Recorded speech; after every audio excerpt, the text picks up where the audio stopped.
Pleno rekapitulasi suara pemilu 2024 tingkat kabupaten oleh KPU Jembrana akan digelar di Gedung Mendopo Kesari, Banjar Tengah Negara, Senin 4 Maret 2024. Polres Jembrana akan melakukan pengamanan di sekitar gedung yang berada di jalur Denpasar Gilimanuk dalam kota negara tersebut.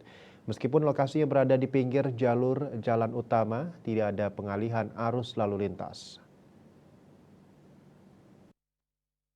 Kapolres Jembrana AKBP Endang Tripurwanto Minggu 3 Maret mengatakan Polres akan melakukan pengamanan di lokasi rapat pleno dengan mengerahkan sejumlah personel. Tidak ada pengalihan arus lalu lintas selama proses rapat pleno berjalan. Puluhan anggota akan dikerahkan dalam pengamanan pleno ini. Pengamanan dilakukan di dalam areal Mendopo Kesari serta di backup di sisi luar, termasuk pengaturan arus lalu lintas.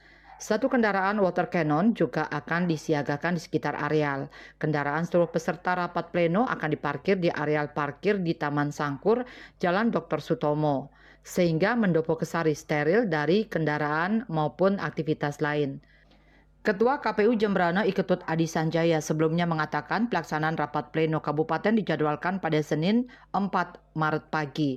KPU Jembrana juga menggelar rapat pra-pleno penghitungan dan penetapan hasil suara tingkat kabupaten di Baler Balai Agung Minggu 3 Maret. Surya Dharma, Bali Pos.